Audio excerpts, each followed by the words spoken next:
ರಾಜ್ಯಪಾಲರು ಮಾಡಿರುವಂತ ದಾಳಿ ಸಿದ್ದರಾಮಯ್ಯನವರ ಮೇಲೆ ದಾಳಿ ಅಲ್ಲ, ಇದು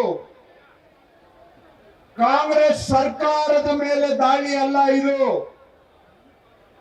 ಇವತ್ತು ರಾಜ್ಯಪಾಲರು ಡೆಲ್ಲಿ ಬಿಜೆಪಿಯ ಏಜೆಂಟ್ ಆಗಿ ಪ್ರತಿಯೊಬ್ಬ ಕನ್ನಡಿಗನ ಮೇಲೇನೂ ಕೂಡ ದಾಳಿ ಮಾಡ್ತಾ ಇದ್ದಾರೆ. ಒಂದು ಕಾಲದಲ್ಲಿ ಬ್ರಿಟಿಷರು ಅವರ ಏಜೆಂಟ್ಗಳ ಮುಖಾಂತರ ಭಾರತೀಯರ ಮೇಲೆ ದೌರ್ಜನ್ಯ ಮಾಡ್ತಾ ಇದ್ರು ಬ್ರಿಟಿಷರು. ಅದರ ವಿರುದ್ಧ ಭಾರತೀಯರು ಮಹಾತ್ಮ ಗಾಂಧಿ ನೇತೃತ್ವದಲ್ಲಿ ಹೋರಾಟ ಮಾಡಿ ಬ್ರಿಟಿಷರನ್ನ ಭಾರತದಿಂದ ಹೊರಗಡೆಗೆ ಓಡಿಸಿದ್ರು. ಇವತ್ತು ಈ ಗವರ್ನರ್ ಇದಾರಲ್ಲ, ಇವರು ಡೆಲ್ಲಿ ಬಿಜೆಪಿಯ ಏಜೆಂಟ್ ಆಗಿ ಕನ್ನಡಿಗರಿಂದ ಆಯ್ಕೆ ಆಗಿರುವ 6.5 ಕೋಟಿ ಕನ್ನಡಿಗರು ಗೆಲ್ಲಿಸಿರುವ ಸರ್ಕಾರವನ್ನ ಸದೆ ಬಡಿಬೇಕು ಅಂತೇಳಿ ಕನ್ನಡಿಗರ ಮೇಲೆ ದಾಳಿ ಮಾಡ್ತಾ ಇದ್ದಾರೆ ಇವತ್ತು ಈ ಗವರ್ನರ್ ಅವರು. ಯಾಕೆಂದ್ರೆ ನಾವು ಕನ್ನಡಿಗರು ಡೆಲ್ಲಿಗೆ ಎಫೆಕ್ಟ್ ಆಗಿ ಅವರು ಕೂತ್ಕೊಂಡ್ರೆ ಕೂತ್ಕೋಬೇಕು, ನಿಂತ್ಕೊಂಡ್ರೆ ನಿಂತ್ಕೋಬೇಕು, ಅವರು ಹೇಳ್ದಂಗೆ ಅವರಿಗೆ ಗುಲಾಮರಾಗಿ ಕೆಲಸ ಮಾಡಬೇಕು ನಮ್ಮ ಕರ್ನಾಟಕದ ಸರ್ಕಾರ. ಇದು ಡೆಲ್ಲಿವರೆಗೆ ಬೇಕಾಗಿರೋದು.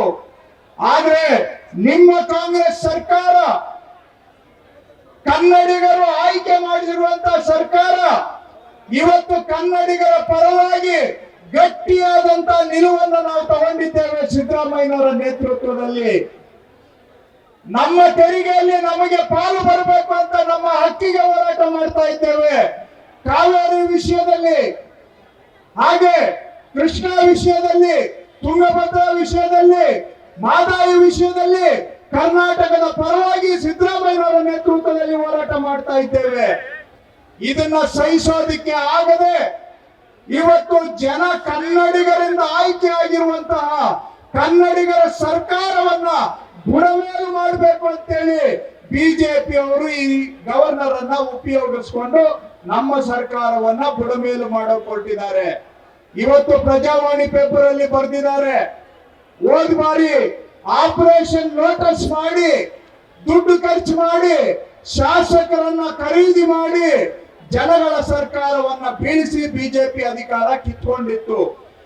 ಈ ಬಾರಿ ದುಡ್ಡಿಲ್ಲದೆ ಚೀಪ್ ಆಗಿ ಅಧಿಕಾರ ಕಿತ್ಕೊಳ್ಳೋದಕ್ಕೆ ಈ ಗವರ್ನರ್ ನ ಉಪಯೋಗಿಸಿಕೊಂಡು ಈ ಕೆಲಸವನ್ನ ಮಾಡ್ತಾ ಇದ್ದಾರೆ.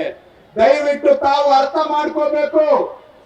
ಇವತ್ತು ಬಿಜೆಪಿ ಅವರ ಹುನ್ನಾರ, ಪಿತೂರಿ, ಷಡ್ಯಂತ್ರ ಕನ್ನಡಿಗರ ಸರ್ಕಾರವನ್ನ ಬೀಳಿಸಿ ಬಿಜೆಪಿ ಡೆಲ್ಲಿಯ ಎಬ್ಬೆಟ್ಟು ಸರ್ಕಾರವನ್ನ ತರಬೇಕು, ಕನ್ನಡಿಗರನ್ನ ಸದೆ ಬಡಿಯಬೇಕು, ಕನ್ನಡಿಗರ ಮೇಲೆ ದೌರ್ಜನ್ಯ ಮಾಡೋದಕ್ಕೋಸ್ಕರ ಈ ಕೆಲಸವನ್ನ ಮಾಡ್ತಾ ಇದ್ದಾರೆ.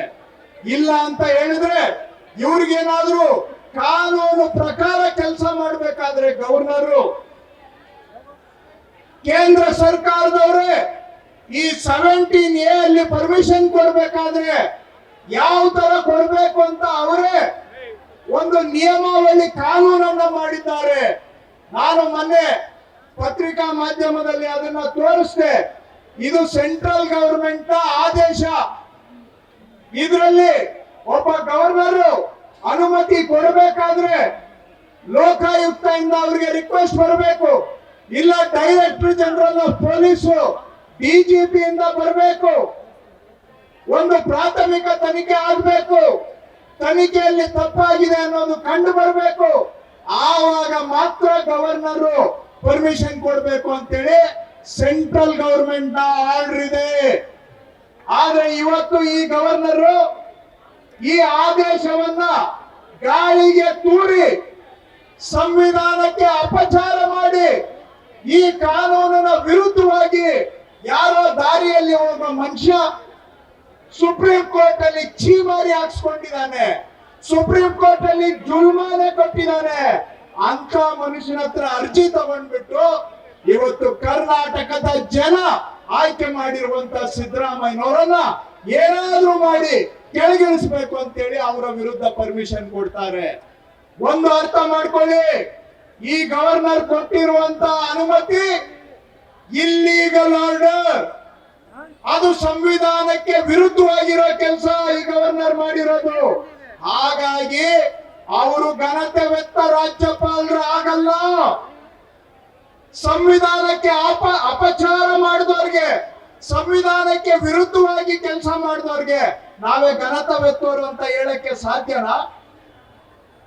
ಸಂವಿಧಾನಕ್ಕೆ ಅಪಚಾರ ಮಾಡಿ ಕನ್ನಡಿಗರನ್ನ ಆಯ್ಕೆ ಆಗಿರೋ ಸರ್ಕಾರವನ್ನ ಕಿತ್ತಾಕೋದಕ್ಕೆ ಇಲ್ಲಿ ಬಂದು ಬಿಜೆಪಿ ಏಜೆಂಟ್ ಆಗಿ ಕೆಲಸ ಮಾಡ್ತಾ ಇರೋ ಈ ಗವರ್ನರ್ ಬಿಜೆಪಿ ಏಜೆಂಟ್ ಬಿಟ್ರೆ ಅವರು ಗವರ್ನರ್ ಅಲ್ಲ.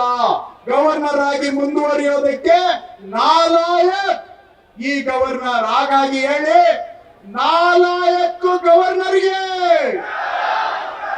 ನಾಲಾಯಕ್ಕು ಗವರ್ನರ್ಗೆ, ಬಿಜೆಪಿ ಏಜೆಂಟ್ ಗವರ್ನರ್ಗೆ, ಬಿಜೆಪಿ ಏಜೆಂಟ್ ಗವರ್ನರ್ಗೆ, ಸಂವಿಧಾನಕ್ಕೆ ಅಪಚಾರ ಮಾಡಿರೋ ಗವರ್ನರ್ಗೆ ತೊಲಗಿ ತೊಲಗಿ ತೊಲಗಿ ತೊಲಗಿ. ನಾನು ಗವರ್ನರ್ಗೆ ಕೇಳ್ತೇನೆ, ನಿಮ್ಗೆ ಏನಾದ್ರೂ ಮಾನ ಮರ್ಯಾದೆ ಇದೆಯಾ? ನಾಚಿಕೆ ಇದೆಯಾ?